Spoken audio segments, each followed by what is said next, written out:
The topic which we are going to study today is blood group. As we know that blood of humans are different from one another in different aspects. जैसा कि हमें पता है कि जो humans अलग अलग humans का ब्लड है वो अलग अलग होता है। जैसे कि आपने ब्लड ग्रुप्स का नाम सुना होगा, किसी का ब्लड ग्रुप होता है ए, किसी का होता है ए बी, किसी का होता है बी, और कईयों का ब्लड ग्रुप ओ भी होता है। तो अलग अलग ह्यूमंस का अलग अलग ब्लड ग्रुप होता है। तो हमने ना ग्रुपिंग बहुत बहुत सारे तरीके की ग्रुपिंग कर रखी है ब्लड ग्रुप की। दो तरीके की ग्रुपिंग होती है, ए बी ओ ग्रुपिंग और आर एच ग्रुपिंग। सबसे पहले हम पढ़ेंगे ए बी ओ ग्रुपिंग के बारे में। Every cell in this universe have some special carbohydrate or protein on its surface. These molecules present on the surface of every cell is called as antigen. हमारे universe में जितने भी cell है सबके surface पे कुछ कार्बोहाइड्रेट, स्पेशल कार्बोहाइड्रेट्स या फिर स्पेशल प्रोटीन्स प्रेजेंट होते हैं, जिसको हमने क्या बोल रखा है, जिनको हमने बोल रखा है उन स्पेशल कार्बोहाइड्रेट्स या प्रोटीन्स को हमने क्या नाम दे रखा है, antigens. Different cells have different types of antigens. अलग अलग सेल्स के अलग अलग टाइप्स ऑफ एंटीजेंस होते हैं। जैसे कि रेड ब्लड सेल्स का अलग टाइप ऑफ एंटीजन होगा और वाइट ब्लड सेल्स का अलग टाइप ऑफ एंटीजन होगा। कुछ बैक्टीरियल सेल्स होते हैं, उनके अलग टाइप ऑफ एंटीजन होंगे। These antigens act as the name plate of the cell.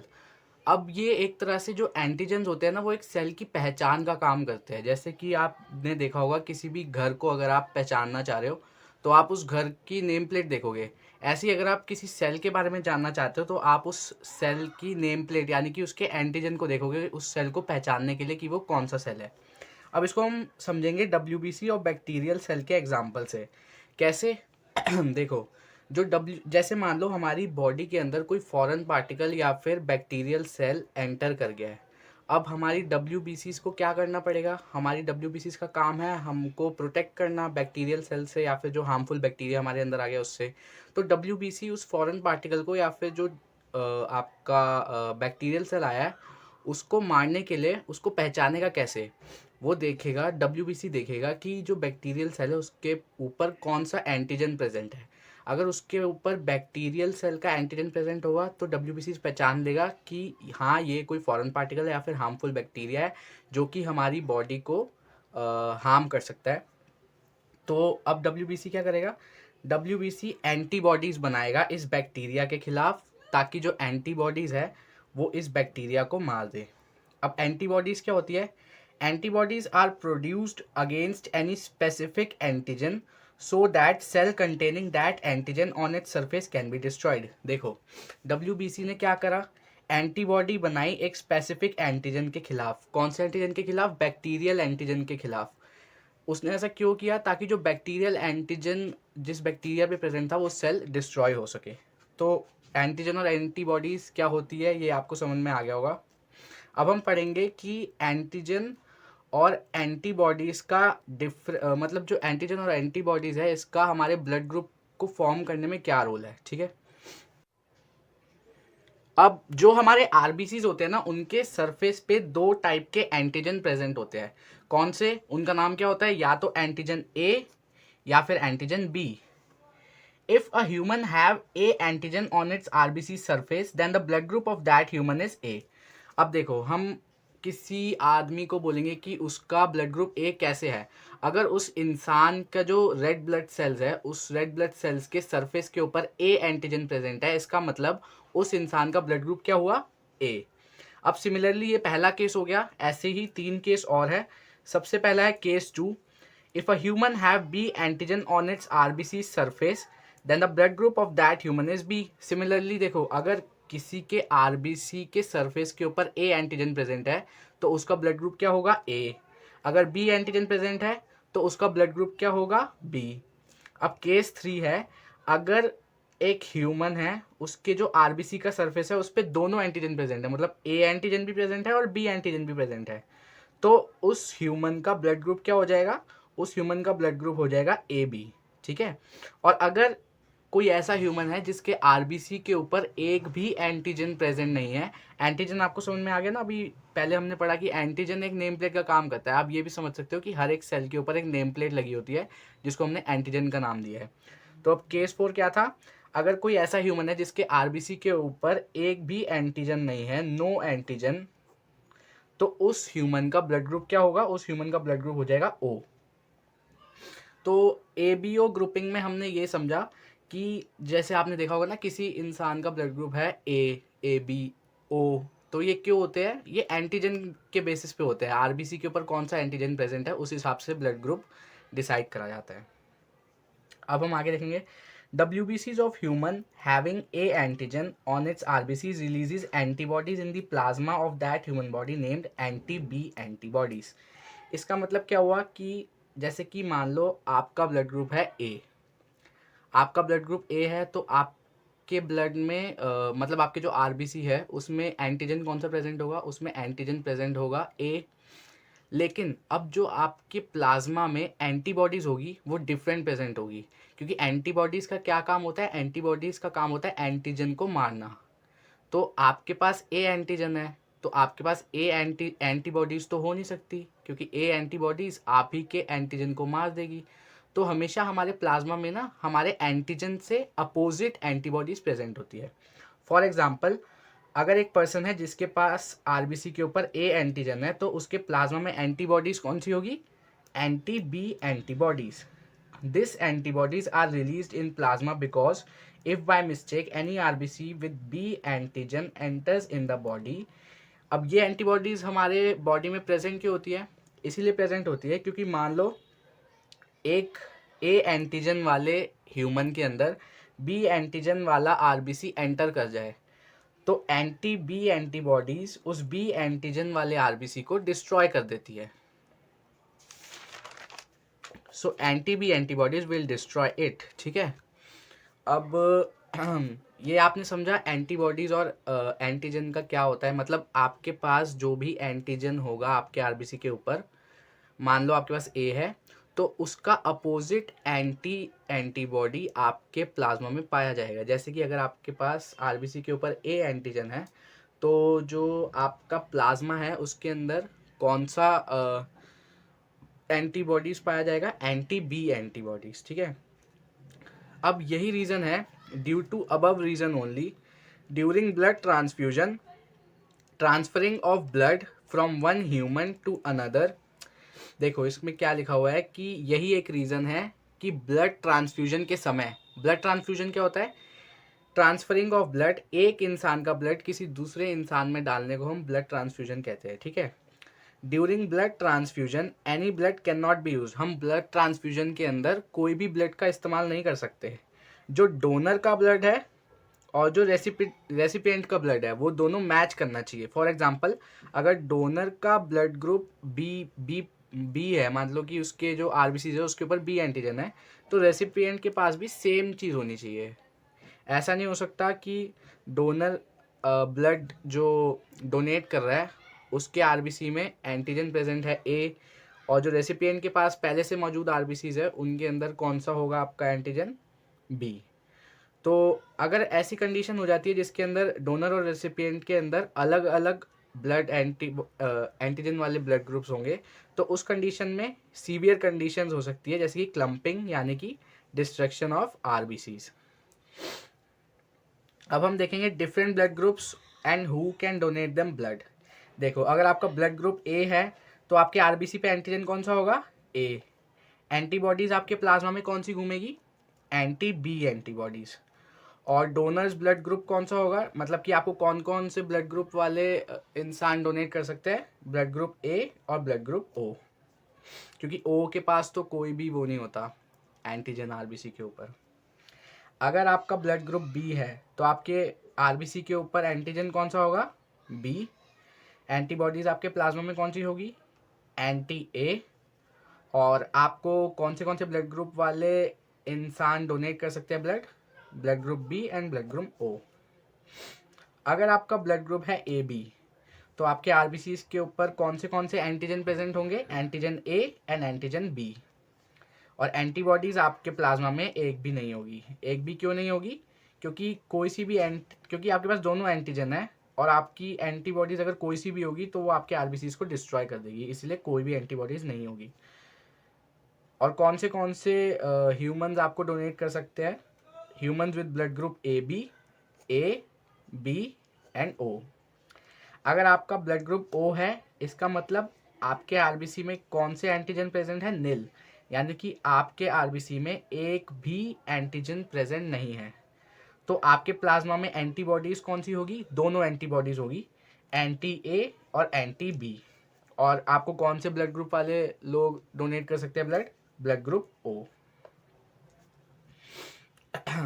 अब एक चीज इधर हमें नोटिस करनी पड़ेगी, वो है A B blood group is equal to universal recipient. मतलब जो ए बी ब्लड ग्रुप वाले लोग होते हैं वो यूनिवर्सल रेसिपिएंट होते हैं, मतलब कि वो सबसे ब्लड ले सकते हैं। ऐसा क्यों?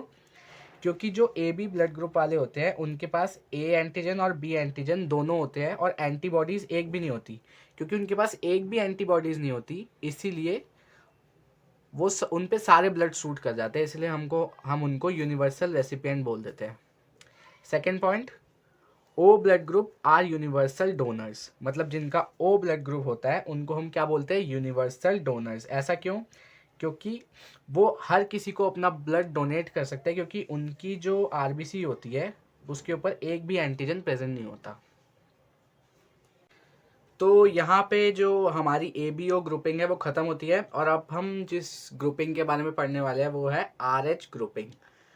अब देखो, जो आरबीसी होते हैं ना, उनके जो सरफेस होते हैं उस पे ए एंटीजन और बी एंटीजन के अलावा एक और तरीके का एंटीजन मिलता है। उस एंटीजन का नाम क्या है? R H antigen. अब आर एच एंटीजन का नाम आर एच एंटीजन ही क्यों पड़ा? Named so because this antigen was firstly found in the RBCs of a monkey named Rhesus monkey. ठीक है, ये क्वेश्चन इंपॉर्टेंट है, ये फिल इन द ब्लैंक्स में आ जाता है। अब देखो, जिस भी ह्यूमन के आरबीसी के सरफेस के ऊपर आर एच एंटीजन प्रेजेंट होगा, वो वाला ह्यूमन क्या होगा? उसका मतलब उस ह्यूमन का ब्लड ग्रुप क्या होगा?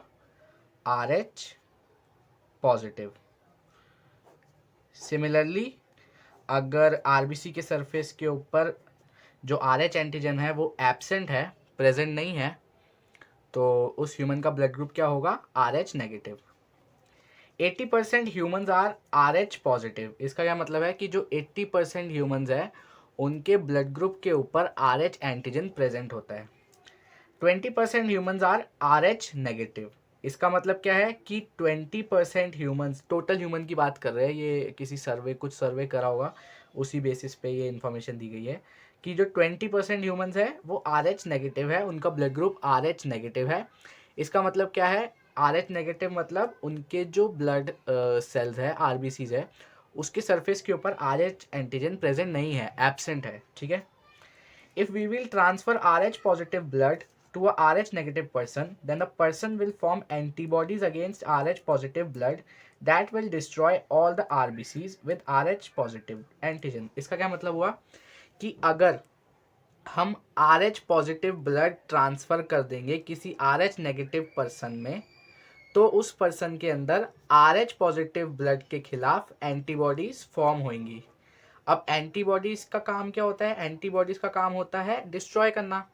तो ये जो antibodies are H positive blood के खिलाफ फॉर्म हुई है, वो सारे के सारे आरबीसी जिनके ऊपर आर एच एंटीजन प्रेजेंट है उनको क्या कर देगी? Destroy. Therefore R H group should also be matched before transfusion of blood. इसीलिए हमें ट्रांसफ्यूजन ऑफ ब्लड से पहले, ट्रांसफ्यूजन का मतलब मैंने आपको बताया था अभी, एक ह्यूमन के ब्लड को दूसरे ह्यूमन के ब्लड में मिक्स करने को कहते हैं ट्रांसफ्यूजन ऑफ ब्लड। इसीलिए हमें ट्रांसफ्यूजन ऑफ ब्लड से पहले ए बी ओ ग्रुपिंग के साथ आर एच ग्रुप का भी ध्यान रखना चाहिए। तो अब हम पढ़ने वाले हैं a special case of R H mismatching. अब ये जो आर एच मिसमैचिंग वाला केस है ये किस में ऑब्जर्व्ड होता है? मतलब ये हमें किस में दिखता है? ये हमें दिखता है are H negative pregnant women and are H positive baby. मतलब जो प्रेग्नेंट वुमेन है उसके जो आरबीसीज के सरफेस पे एंटीजन प्रेजेंट है वो कौन सा है? मतलब उस पर आर एच एंटीजन प्रेजेंट नहीं है, तो वो क्या हो गया आपका? Are H negative. और क्योंकि बेबी के आरबीसी के सरफेस के ऊपर आर एच एंटीजन प्रेजेंट है, इसलिए बेबी क्या हुआ? R H positive. The R H positive blood of foetus do not get mix which R H negative blood of a mother in the first pregnancy. First pregnancy के अंदर जो baby का are H positive blood है या फिर foetus का are H positive blood है, वो जो मदर के RH नेगेटिव ब्लड है उसके साथ मिक्स नहीं होता। क्यों? क्योंकि ये दोनों ब्लड वेल सेपरेटेड होते हैं। किसकी मदद से? With the help of placenta. Placenta की मदद से ये जो दोनों ब्लड होते हैं ये वेल सेपरेटेड होते हैं। But during the time of delivery, some RH positive blood of baby get mixed with the RH negative blood of the mother, due to which mother's blood starts preparing antibodies against RH antigen. लेकिन delivery के time पे क्या होता है? Delivery के time पे जो baby का RH पॉजिटिव ब्लड है वो मदर के RH नेगेटिव ब्लड के साथ मिक्स हो जाता है। अब इस मिक्सिंग की वजह से क्या होता है? इस मिक्सिंग की वजह से जो मदर का ब्लड है ना उसके अंदर RH एंटीजन का बनना स्टार्ट हो जाता है। RH एंटीजन नहीं, सॉरी, RH एंटीबॉडीज़ का। RH एंटीबॉडीज़ का बनना स्टार्ट हो जाता है। तो अब क्या होता है? Now at the time of second pregnancy mother have RH antibodies in its RH negative blood. अब सेकेंड प्रेगनेंसी जब होगी तो जो मदर का ब्लड है उसके अंदर पहले से ही RH एंटीजन प्रेजेंट है। So now if baby is again RH positive, तो अगर बेबी सेकेंड प्रेगनेंसी में भी RH पॉजिटिव हुआ, then the RH antigen will destroy the RBCs of the baby. RH antigen नहीं, सॉरी, इधर वही एंटीजन और एंटीबॉडीज में काफ़ी कंफ्यूजन हो जाती है। इधर जो RH एंटीबॉडीज मदर के ब्लड में पहले से प्रेजेंट है ना, वो क्या करेगी? डिस्ट्रॉय कर देगी बेबी के RBCs को, जिसके ऊपर RH एंटीजन पहले से प्रेजेंट है। This could be fatal to a baby and can cause anaemia. अब ये बेबी के लिए फेटल साबित हो सकता है और इससे क्या हो सकता है? अनीमिया। अगर RBCs डिस्ट्रॉय होंगे तो डेफिनेटली ब्लड का अमाउंट कम होगा, ब्लड का अमाउंट कम होगा और हीमोग्लोबिन का भी अमाउंट कम होगा, और इस कंडीशन को हम क्या बोलते हैं? अनीमिया। अनीमिया एंड जॉन्डिस, ठीक है। अब ये जो कंडीशन है जिसके अंदर RH नेगेटिव प्रेग्नेंट वुमेन और RH पॉजिटिव बेबी के बीच में दिखती है, इस कंडीशन को हम क्या बोलते हैं? एरिथ्रोब्लास्टोसिस फुइटेलिस, ठीक है। Can be avoided by giving. अब इस जो कंडीशन है इसको हम कैसे अवॉइड कर सकते हैं? By giving anti RH antibodies to the mother with RH negative blood immediately after the delivery of first child. मतलब फर्स्ट चाइल्ड की डिलीवरी के तुरंत बाद हमें जो मदर है उनको एंटी RH एंटीबॉडीज दे देनी चाहिए, ताकि जो एंटी RH एंटीबॉडीज है वो RH एंटीबॉडीज को मार दे। अब लास्ट में मैं आपको कुछ क्वेश्चंस दे देता हूँ, जैसे कि जो क्वेश्चंस आपसे पूछे जा सकते हैं। सबसे पहले आप देखो कि आपको मैं कुछ ब्लड ग्रुप्स के एग्जांपल दे रहा हूँ। फर्स्ट ब्लड ग्रुप है AB पॉजिटिव। किसी ह्यूमन का ब्लड ग्रुप अगर AB पॉजिटिव है तो आपको बताना है कि इसमें एंटीजेंस कौन से मिलेंगे हमें RBC के सरफेस के ऊपर, और प्लाज्मा के अंदर हमें एंटीबॉडीज कौन सी मिलेगी इस ह्यूमन की। सिमिलरली आपको इन सारे ब्लड ग्रुप के बारे में भी एंटीजन और एंटीबॉडीज के बारे में बताना है।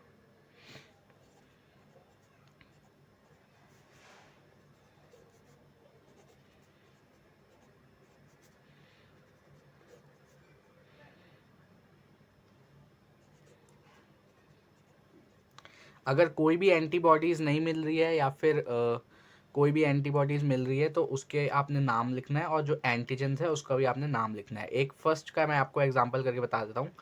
अगर AB पॉजिटिव है ब्लड ग्रुप किसी ह्यूमन का, तो उस ह्यूमन में एंटीजन्स हमें कौन से मिलेंगे? एक तो हमें मिलेगा एंटीजन A, एक हमें मिलेगा एंटीजन B, और एक हमें मिलेगा RH एंटीजन। RH एंटीजन क्यों? क्योंकि AB पॉजिटिव, यहाँ पे पॉजिटिव क्या बता रहा है कि जो RH एंटीजन है वो प्रेजेंट है। सिमिलरली इन तीनों का भी आप प्रैक्टिस कर सकते हैं। एंटीबॉडीज, अब जैसे कि लगा लो जो एंटीजन है प्रेजेंट उसके अपोजिट एंटीबॉडीज होगी। अब क्योंकि इसमें तीनों एंटीजन प्रेजेंट है तो इस केस में हमारे प्लाज्मा में नो एंटीबॉडीज आर प्रेजेंट।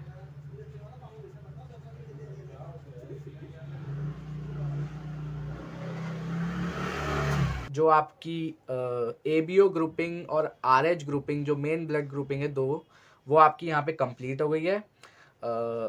अगर आपको अच्छे से समझ में आया है तो आप इस वीडियो को अपनी जो आपके क्लासमेट्स हैं उनको भी शेयर कर सकते हैं, ताकि उनको भी ये टॉपिक अच्छे से समझ में आ जाए।